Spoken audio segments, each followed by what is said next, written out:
So welcome to our second panel. I already introduced you at the very beginning, so I'll skip that. So thank you for coming. So this panel will be about booking. I suppose from two different perspectives. Sam, you're more on the agency side of things. Jarka, you're more from the festival and promoter side. So let's try and have an all-round look at how to. It's not how to book; it's how to get booked from the participant's perspective, if you agree. So at the very beginning, when we checked, maybe two of the colleagues present are already working with a booking agency. And one with a manager. And one with a manager. So there is the room to develop there. How would you describe your role in the food chain, value chain? The food chain. As a booking agent. So yeah, as you said, I'm the seller, I suppose. I represent the bands that I work Even with. more a retailer, maybe. You could say that. Yeah, selling sounds a little bit aggressive, perhaps. No, I'm responsible for their livelihood. I'm responsible for getting them work, and that's a big deal, I think. So it's something I take quite seriously. And yeah, it's something that takes a lot of time. So in the earlier session, we were talking a bit about investment. And for a promoter, the investment is it's time, but it's mainly money, really. For me, my investment is my time. And so, it's a really big decision bringing on an artist. And particularly with the agency that I work with, we try and develop that relationship as much as we can, be part of their careers, build that, so it's less kind of, oh, we'll give it a go. It's quite a measured decision. We use statistics, analytics, different software to kind of look at where they're. Sorry, am I still on? Look at where they are in their careers, where that can grow, regionally, what we can bring to that as well. So yeah, I mean that's a broad description of it, but I guess. What are the main measures you're looking at? So is it the number of followers, the number of gigs already made in the territory? Yeah, exactly. So it's initially that's something we can get easily. It's looking at their statistics socially, Facebook, Instagram, Meta, TikTok, and see where they are with that. And I think by the time that an artist is talking to an agent, we want to see that fairly well developed, at least in their own territories. And if they're coming from a different territory, coming into the UK, obviously we're not expecting that to be massive there. It helps, obviously, but we want to see, at least in their home territories, that looking strong. There's engagement.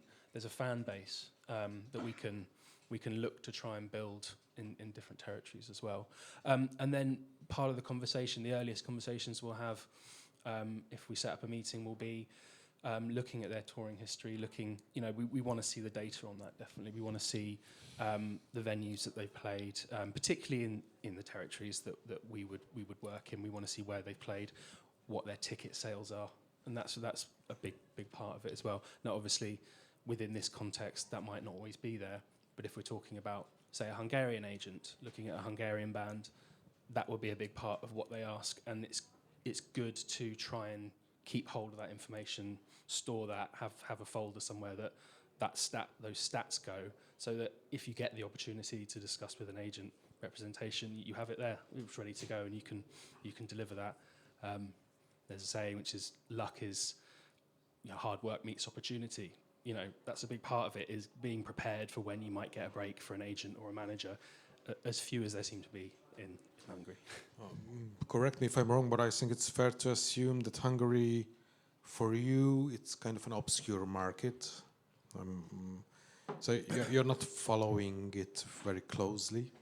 I'm safe to say I'm not, but you know, that's it's what it is. I'm not that familiar with the territory, but you know, I'm here and I'm willing to see what's going on. So what do you need for a band from Hungary to, you know, stand out from all the offers that you're getting from all the artists who reach out to you looking for an agent in the UK? Well, I think in terms of certainly some of the things I've already listened to here, there's some really interesting stuff, and there's a market in the UK, which whilst I do work in other territories in Europe, that's obviously where my focus is. But there is a market for not just traditional music, but also with an interesting kind of twist to it, whether it's got a jazz element to traditional aspects, or there's a funk element to it, or even like a hip hop, or you know, I think there is a market for not just music that has a traditional basis, but then can overlap with other markets that therefore that like different festivals, for example, will have programming. Like some will just be, say, a folk festival, so you know the traditional elements might go there, but then you have more like party festivals that want their audience to dance and move, and music from this region is brilliant for that. But then sometimes if you have an artist that kind of overlaps, you can sell them to both. So I've heard some really cool stuff that can overlap, and then there's jazz festivals as well. There's multi-arts festivals that have programs, you know, in not just music but dance and theatre and stuff that could potentially fit into as well. So it's potentially there, but like I say, it's just a case of an agent's time and you know, willingness to kind of invest in a group. And it's not just a group, it's wanting, and it's ironic because we brought this up a few times, I want to see a team in place, really. And it's not all the time, but certainly at the moment I work with quite a few artists that don't have a manager and don't have a label and don't have a PR and don't and I find myself doing that job. So you know, a lot. You need a structure. So to work with. I do want to see that. Now, you know, the problem with Hungary not having a lot of professionals in that space to kind of take bands forward isn't exclusive to this area at all. Obviously, and in world music generally, there's not many managers really. So it's not just a problem here, but it's something that unfortunately, yeah, for me, if you have something in place, then I'm just much more likely to work with you, to be honest. But that's just pragmatic, I think. Jarka, for you, it's the total opposite. I mean, you're pretty familiar with the Hungarian market. A lot of Hungarian performers, but also while you know you can maybe sell some of these artists as an additional color or something exotic in the UK. In Slovakia, it wouldn't be exotic at all. It's what is it? What can Slovakia add market-wise to Hungarian artist's career? What we can offer to Hungarian artists? Okay. Well, actually, I don't know if you check out our festival. It's called World Music Festival Bratislava, but because nobody knows what world music really is, so we made our own criteria. So it could be anything from folk music to traditional music from all around the world, also with the fusion with jazz, electronic music, even with the classical music. So we are quite open. And yeah, so actually because it's not so far, Bratislava is really like 2.5 hours by train, actually when the train is on time, which was not today the case. But yeah, it's very close, so it's absolutely great. There are no big travel problems with the band when we want to invite from Hungary to Bratislava, which is excellent. And actually we had already, I think, like 3 or 4 Hungarian bands. Well, my maybe small advantage is that I speak a little bit Hungarian. Not very well, but I try. And so I also understand the lyrics. And it's not the case, I think lyrics are not important so much if you understand or not. Still, some of the artists that you have booked in the past, they sing in Romani or Serbian. Of course. And yeah, we have also bands from all around the world. So there is something else what we are looking for when we select the band, obviously. So for our point of view, there are some criteria we have to keep in mind when we select bands. There are like general criteria, for example, what should be the lineup of the whole festival, if there is any focus on some country or some genre. We have to keep in mind what venues are available, because you cannot make a dance party in a classical concert hall, so this is of course very important. But what we do, we always try to pick the bands first and then to look for the appropriate venues. So we do concerts in clubs, in churches, in classical concert halls, on the street, so everything is possible. And yeah, we also have to keep in mind what is our audience. We will have the 10th anniversary this year of our festival, so we built quite of like a community of the people who are interested to come.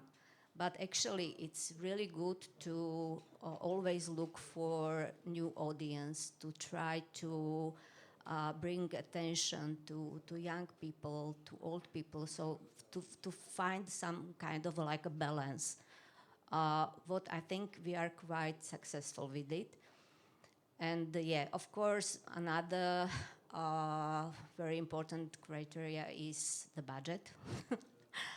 Yeah, I'm laughing because I don't know if you know, but nowadays it's quite a tricky situation with the culture in Slovakia. So yeah, budget is really important. And artistic criteria is, of course, the quality. This is the most important.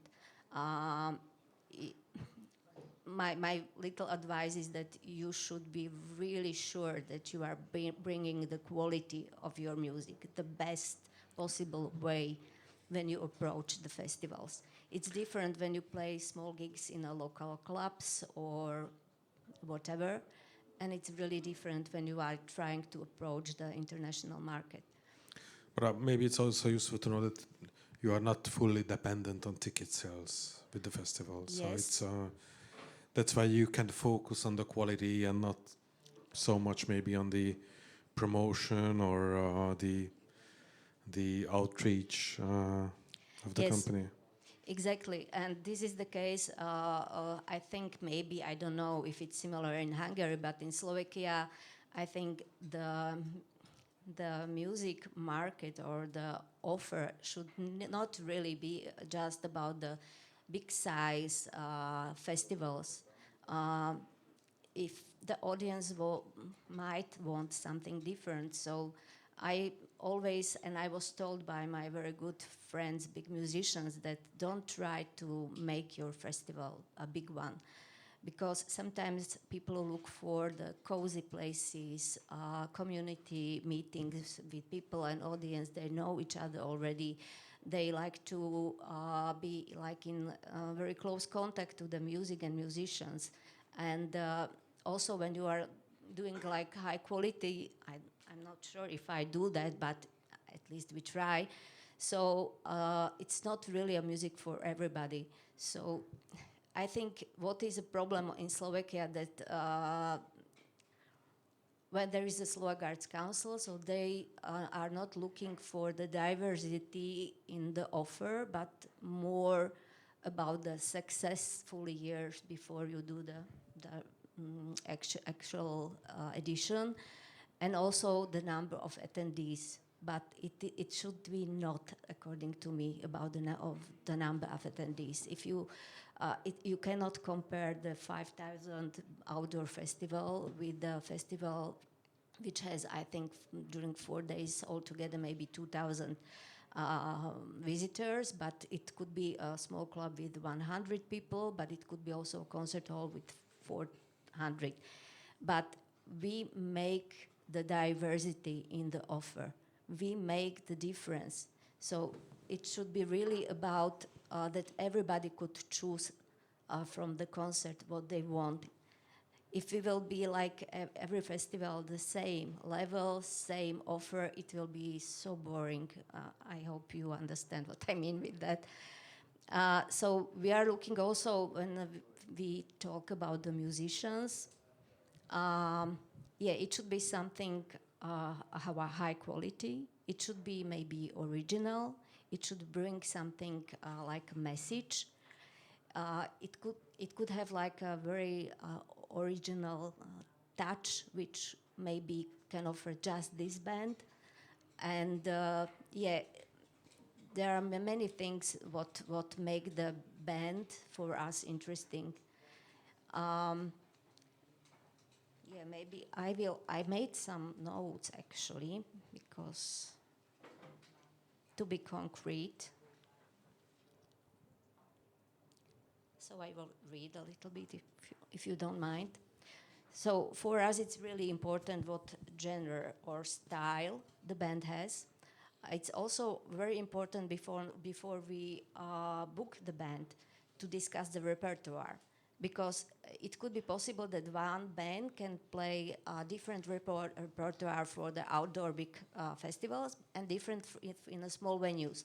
So you have to be sure that you are on the same page and discuss it further, because it could happen, and it happened to us, that from the big festival the band came to a small church, and it was an absolutely different occasion, different venue. So it might be a problem. So it's always necessary to know what you offer and to know that the festival is ready for that. So then it's like very important also if the festival want the big band or small band, or it has a budget for, they want your band, but they have another budget that you are thinking of. So sometimes it's also really good when, I don't know, the 12-member band can make a program also with 6 members. No, so it's always good for the festival if they have this variety. Okay, the band can perform in a big on a big stage with more members, on the small stage with less members. It's not always easy, but it could be a big advantage if you want to be booked in a different venues. And also that kind of versatility is great to be able to point out as an agent's point of view. And also sometimes there's workshop add-ons we can look at if your band is able to perform acoustically or in a procession in a band. These are good things to hit in your pitch, because you can be on the main stage, you can do a pop-up show somewhere, you can be in a tent with young people teaching. It's really good to point that out. Yeah. So, sorry, Karen. Exactly. This is we can call it collaborative skills, which festival like ours really appreciate, because we do workshops for kids, workshops where you can meet another musicians from Slovakia. We do also common collaborations when you can meet Slovak musicians. You have like 3-4 days to make a new program and then perform together, which is, I think, also a great advantage for the band, because if you have collaborators in different countries, so you have access to that market, and you can play with musicians which fitting to you in new territories, new locations. So I think this is also very important. In your case, Jarka, when you pick a Hungarian artist, do you consider the local Hungarian-speaking audience? Exactly. Does it bring some additional value? Totally. This is what we do. It is not just about the Hungarian musicians. It could be also musicians from Italy, Spain, wherever.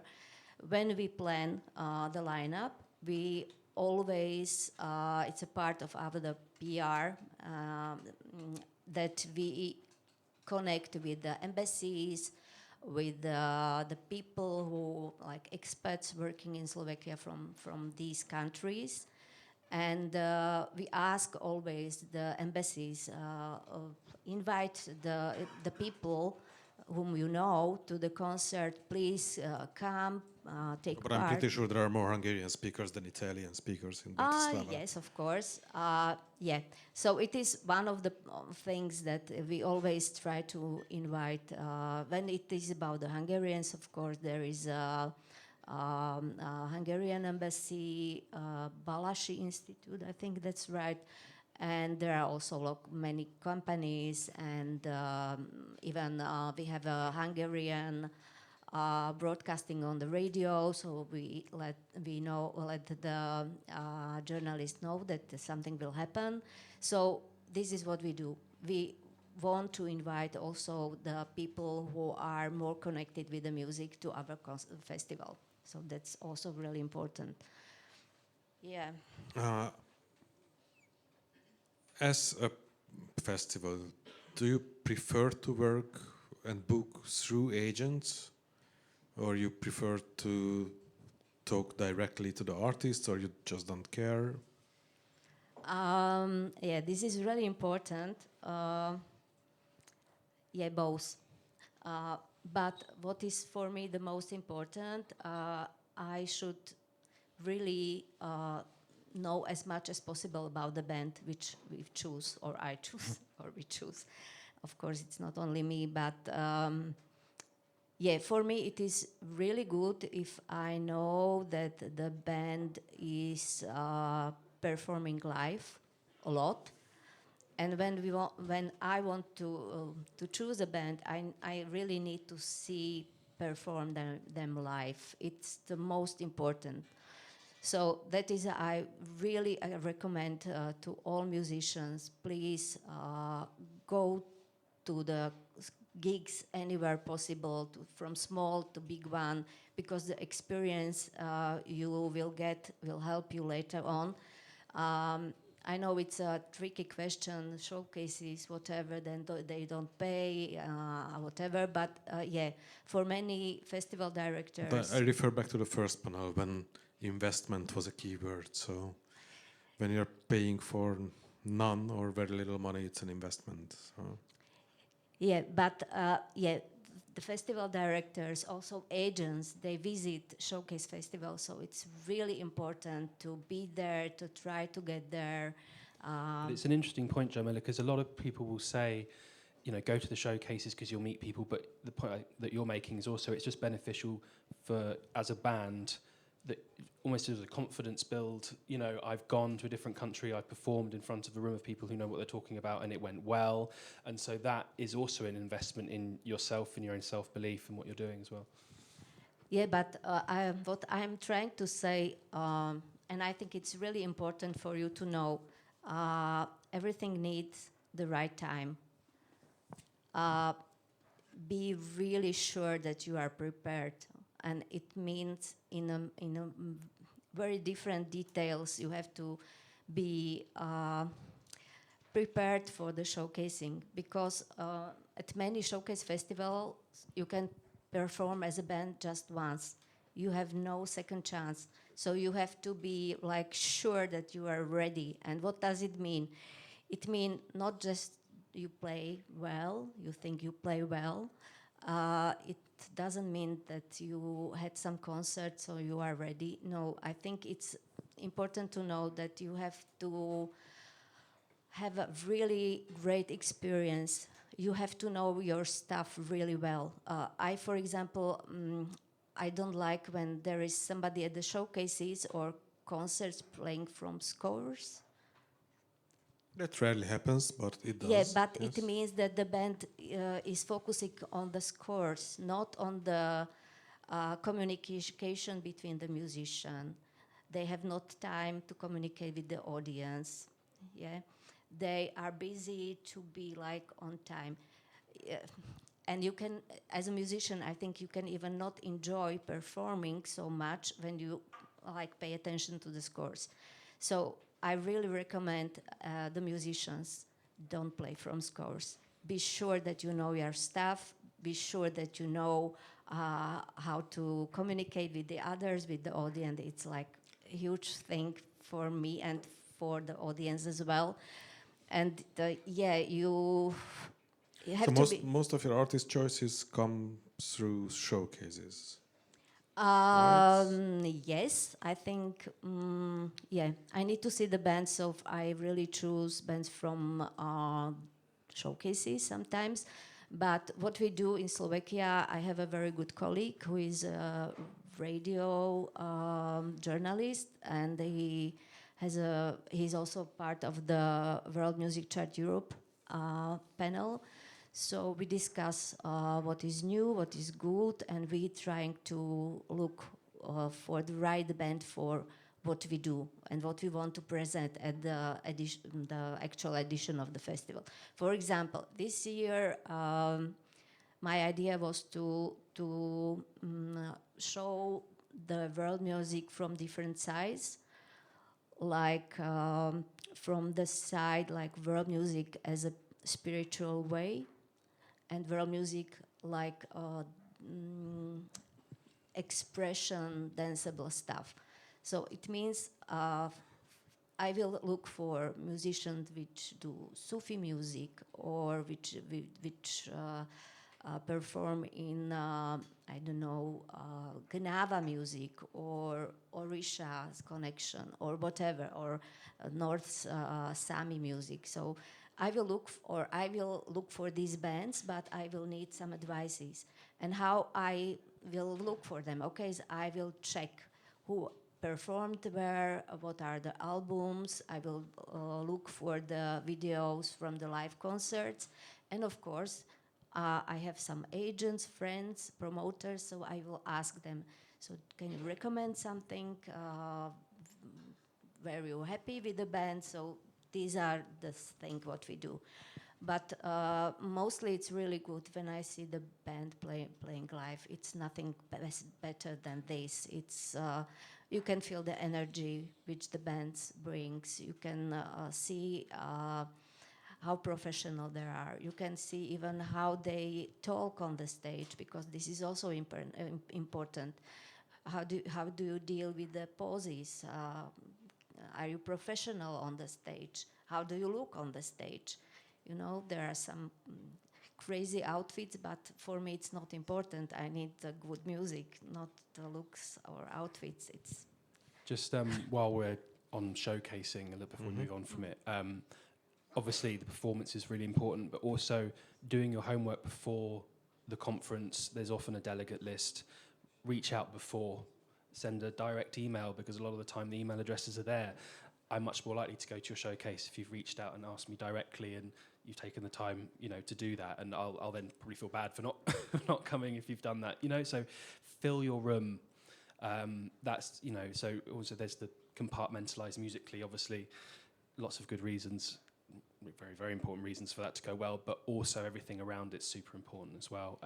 The showcase performance is important, but pre and post Pre and efforts post, are reach out, follow up. At least as important. Yeah, and just a bit of a segue, but our agency, we're very kind of public facing in terms of we have a section on a website. We've actually got a new website that's called Learn, and there's a large part of that which there's a syllabus almost, both for agents starting out and bands, and it's free to access. You just have to sign up to a newsletter.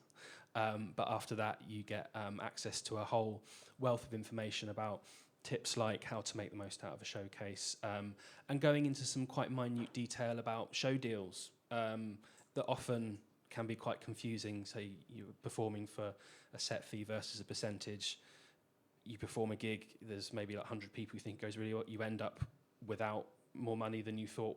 Why has that happened? So it goes through some of the things that, unless it's happened to you, you don't necessarily realise are there, and it tries to kind of preempt. No, there's just a bit of advice on there, so by all means do check that out if you want to. And then just also on the agent side, as an agency, we've grown from 5 agents before COVID to now 20, and the reason is a lot of them are freelance agents, based all over the world, mainly in the UK, but we have agents in Germany and Czech Republic and Ireland, and they're all not on the payroll. They're mostly freelance, and they have. We normally work with agents who Meaning are that fairly established. They work on a commission basis. Purely commission basis. That's how I started with the company. I'm now employed by them, but it went really well. I arrived with a roster of 5 artists that I've been working with for a long time, but it wasn't a big roster. And I now, represent more than that. But my point is, and coming back to a little bit of growing the music industry in Hungary, agents and managers start out freelance, and then with support and with networking, they grow. And this is part of something that we do. We offer a platform. Agents bring their artists and their roster, and then they get access to our contacts and our support and our network as well. So it's a mutually beneficial thing. That's how we've grown. So in that aspect of our website, there's a whole syllabus that agents can take to learn the basics of becoming an agent as well. So I know today's focus more about the artists, and we're going to do a listening session later, which I'm looking forward to. But also, that's something that we're doing that could possibly help grow that side of the of the ecosystem. How does your scouting works? Does it work through showcases mainly, or concerts? For agents or bands? For agents or bands? Band. So it's. I'm sure you get a lot of requests from artists or management. Both, yes. Uh, So I can jump in. So we get a lot of emails from people that we do know and people that we don't know. The ones that from people that we no one has met before, that they'll come into often the generic company email address. We will look at that. We will listen, and we have internal channels that we will it'll get posted on, and we'll offer opinions on that. We will more often end up working with artists that have come recommended through partners of ours, through labels, through promoters, through managers that often they're managing other artists on the roster, and this is very, very common, I'm sure, with the rest of the industry. But by no means don't be put off by just getting in touch. And what I would encourage is this isn't the case with all agencies, but with us, you can get our emails addresses very easily. If you send a targeted email where you've looked at the roster and you've decided correctly that it fits with that, you're going to get at least a response saying, even if we don't quite think it's ready yet, we'll say that and say, keep in touch. Let us know how the next few years go, or the next months, whatever. And then that's a positive interaction. You can store that away. You can refer to it down the line, 6 months' time. Here's what I've done. Okay, let's maybe have a conversation. There are different agency strategies. Some focus on the short term, burn the artists quickly, take the money, and then they've got a high fluctuation in their roster. Others invest in building a name and then try to keep them as long as it makes sense. Of course, on their roster. Which one do you believe in? Do you believe more in the lifetime commitment with artists? Well, I think I mentioned right at the start that we consider it a very serious investment of our time. Yeah, and that's why I'm referring back to that. Yeah, if I thought I had a Burnham and Turnham attitude, I certainly wouldn't say it. But no, it's genuinely true. We work very hard with the artists that we represent, and that's why the decision to take them on is actually it's very measured and considered. And I've got dialogue with lots of different managers and agents and artists going back for quite some time, where I've said this. I've said, look, not quite now. Let's see where it is in 6 months. Let's see where it is in a year. And those conversations continue. Sometimes we get new artists, new agents at the agency who are looking to grow their rosters, and then I can introduce them. So whilst we are autonomous with the artists that we decide to take on, we rely on the feedback from our colleagues about that, and then also when we have new agents come in, we can then suggest what might fit for them based on the conversations we're already having. And because from the artist's perspective, you know, maybe it's not the exact agent they approach, but they know that they're part of the wider team and the wider structure, and they have access to the address book. So they're like, okay, well, fair enough. And they're being advised by the agent that I wanted to talk to. So, so that's what I mean, kind of getting in there and having a dialogue, even if it doesn't reap immediate rewards, can come back and be profitable. And it, you know, it's a good use of your time to try and do that, even if it's a no to begin with. But, again, referring back to the beginning, when you said that you need a structure around the artist to work with, which could be a manager, or in case of like a territorial sub-agency agreement, a head agent, or something. Does it mean, is it fair to say that before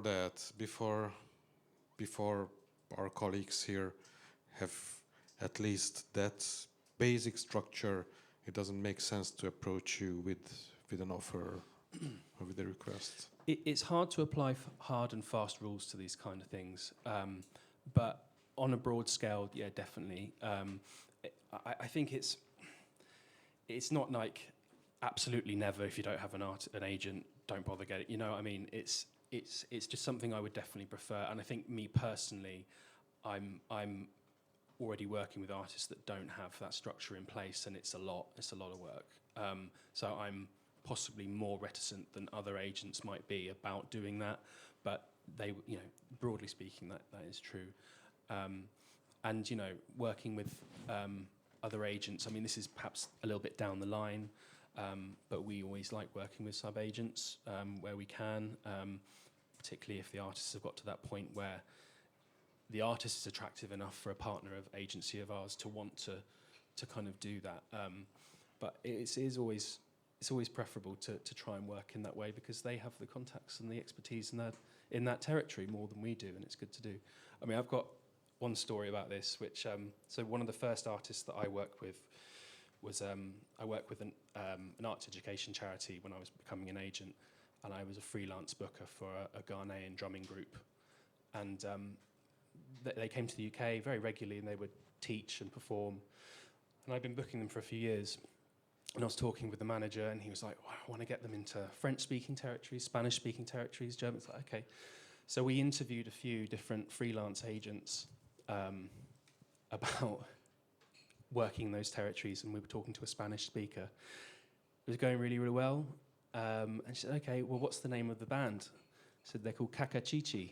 I said, and I don't know if there's any Spanish speakers in the audience, but she explained what that meant in Spanish, and we decided it probably wasn't appropriate to at least tour that band under that name, at least in that territory. So, you know, I mean, we probably would have found that out eventually, but it's just an example of not only you working with someone for their contacts, it's the wider cultural understanding of certain names, but also other things that, you know, probably more important. But yeah, good to have a team to point out these things to you if you don't know them yourself. When you try to promote a band or an artist from Hungary, there is also, you have to do something also with the country brand or the support and the support structure behind it. Does it have any meaningful connotation? Like if an artist is Hungarian on the English market, what does it mean?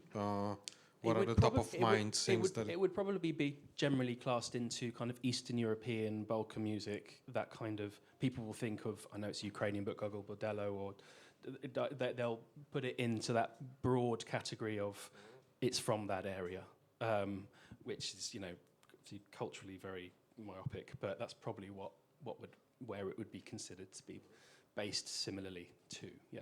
And probably in Slovakia it's totally different. What it means, Magyarsko. Okay, Maďarsko for Slovakia is really a neighboring country.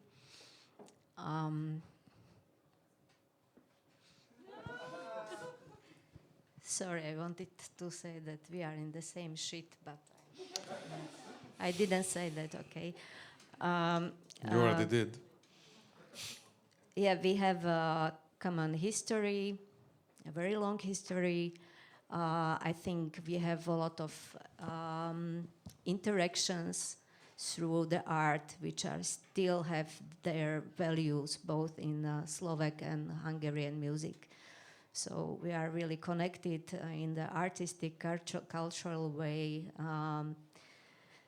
Yeah, I think it's really important to communicate, and it's really important to know about each other, about the scene and what is happening there. Yeah, we had probably a little bit not so convenient situation. I think Hungarian music market, and especially the world music, was really well known a few years ago, while about the Slovak world music, the world didn't know anything. So we are trying to change it a little bit. So one of the activities of our festival is also to work, educate, and promote Slovak world musicians and the bands, which is not easy, but I think we are starting to get to the stage when some professionals, maybe from the area, they starting to recognize Slovak world music scene. But do you feel there is a competition? Not really. Not really. I think... I mean, between Slovakia and Hungary and maybe other countries in the area. No. Actually, I think it's not about the competition. Because I think if the musicians want really to survive, they need actually the gigs in its own country. You know, some Hungarians probably in Hungary, Slovaks in Slovakia, Czechs in Czech Republic. I think this should be the base of your income, the income from the gigs from your own country. So I think it's not a competition. And I think when we are talking about the music business,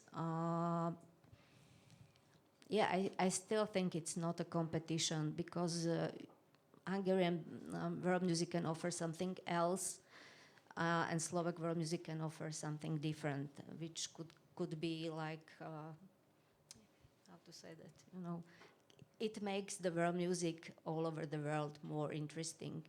And it also, I think it's great when there are international collaborations, because sometimes are really great things can appear.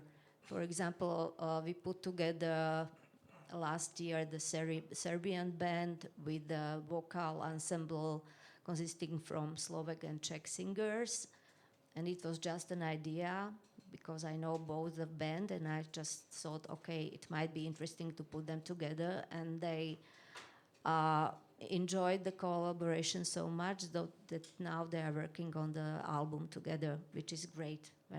It is really satisfying for me. So I think this is the way. Sometimes really when you are trying not to compete but collaborate, it might be better results for all. And I think it's also really important to be patient. I can imagine that not many of you can have an agent, manager, booker, whatever. So you do probably all the work by yourself. It's also what musicians in Slovakia do. And it's a really, really a lot of work. So always try to find more skillful or experienced artists and talk to them, ask for advice. It's really important, for example, to make a video record or record your concerts and then talk to the audience or bring some professionals, ask for recommendations, look the video and try to find the things what you can do better on the stage with your music, whatever. So it's really important, and it's also really important to work on your promotion, map the music market in your own country, talk to the music journalists. Maybe they will like your music, they will write about it. Really go outside if you have this possibility to other festivals, meet people there, talk to them. make the social media outputs. Firstly, don't try to get to the international market. Build your own audience, fans in your country. I think it's really important. Because, for example, it's not my case, but sometimes when you want to get to big festivals or showcases, they even check how many followers you have on your social media. Actually, I don't like the things and don't like social media. I know it's crazy, but for me, something else is more important, but it can really help your career to pay attention to these little details. And check out which are the festivals where you could put your music.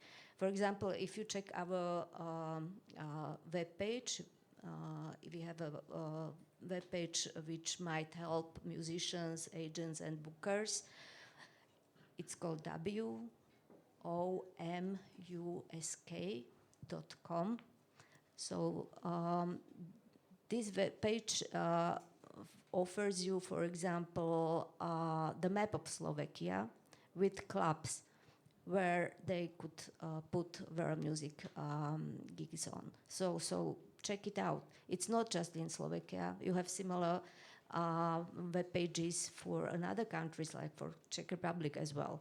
So make your homework. Check out for the festivals where might be interested for your music, and be patient, because maybe even I like some bands and I would like to invite them, but it's not the right time. As I said, we have like priorities. For example, we have some focuses we want to do first, and the band which I already like just not fitting in. So be patient. Maybe not this year, maybe next year.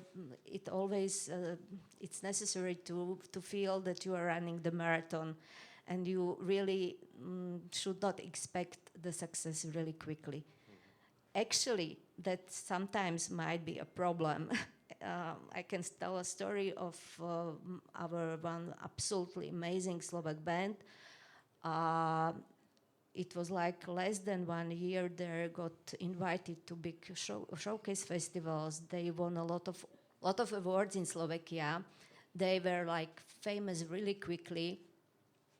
And now I started to help them with bookings outside Slovakia. They got a lot of offers, and at one moment I was like, okay, did you confirm your presence at the showcase? Is everything okay? And the band leader told me, okay, we split. The band doesn't exist anymore. So I think what is really important when you have a band is that you don't split. You should be really sure that everybody in the band is on the same page. You know, they or have at least to... they are replaceable. Sometimes that's a problem. But you should be really sure that every in the band is loyal. They know what the role in the band is. It should be not just the work about the band leader who does the management, the booking, writes songs, lyrics, whatever. It should really, it could be helpful when all members of the band are somehow involved. They have the role, they have these some work to do, and they just do the things together. Jarka, we have to finish this panel pretty soon, and I have 2 short questions left, and then maybe from the floor, we'll see. One is that like 10-15 years ago, export offices, tour support, travel support was like an innovative thing. Now everybody is doing it, so already the promoters are calculating with it, they are expecting it. Is it a must that there is travel support or tour support available for an artist that you work with, for example? I think it depends on the artist, because if the artist is able to fund themselves through their own means, then it's not a problem, But that's rarely the case. And in order to stimulate a band's audience base abroad, they have to go and play. And so it's a catch-22 then, it's investment, again, it's a word we've used a few times. But yeah, I would say it's super important unless somehow the band can do it themselves, which is rare. Jarka, how dependent are you on support from export structures, embassies, institutes? Actually, it's always very nice when we have this kind of support, but actually most of the fundraising, financing, we do ourselves. We even, as I said, we are not really able to depend on the entry fees. Actually, it's not because... well, it's a tricky thing. Actually, bands which we invite to Slovakia could be famous, could be great, but actually nobody knows them in Slovakia. So we cannot ask a big entry fee. And actually, it's not our case as well that we want to earn a lot of money. We want really people to come and come again and again. So, yeah. So all the help, the support from the embassies, from, European Union, Creative Europe, everything is really great. But, it would be nice to really have more of it, but we have to always somehow find a way how to survive. So, we even had our festival edition during the COVID, and it was just all online. It was for free. We had also even conference online. Some showcase concerts were online, and it was for free. So we had nothing from it, just the good feeling. And it's difficult with also with the cultural support right now in Slovakia, but we decided just not to stop, and we will probably this year we will do a smaller festival than usual, but we just want to do it with the sources we have. So this is the case.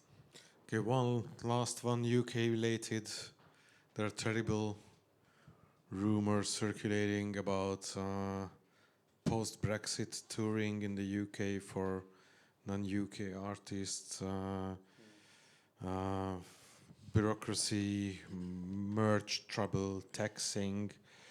How much of is it true? Is it worth investing in the UK market for? Well, we've found our way through in terms of we know how to do it all now, at least. Because initially it was just super confusing about knowing what was required of bands going both ways. Just get the opinion of the fourth panelist as well. So yeah, it's... I really count on him on the listening session, actually. Good, I'm relying on their input. We found a way through. So it's tricky. It's not impossible. You just have to just have the information, know what to do. There are certain. There's a list of visa-free UK festivals. So some events you are able to go without a visa of any kind. I guess it's again having a good agent or manager to tell you what you need to do or put you in touch with the agency that can do your paperwork for you. Cool. Questions from the floor before we continue with the listening session. We must have covered absolutely everything. Yes, absolutely everything. So what... Good job, us. Listening session, give us 5 minutes to rearrange the stage and the sound system probably as well. And everybody will... I'm sure you need your notes for the listening session. You've done your homework, I know. So yes, 5 minutes Thank you, Jarka. Thank you, Brian.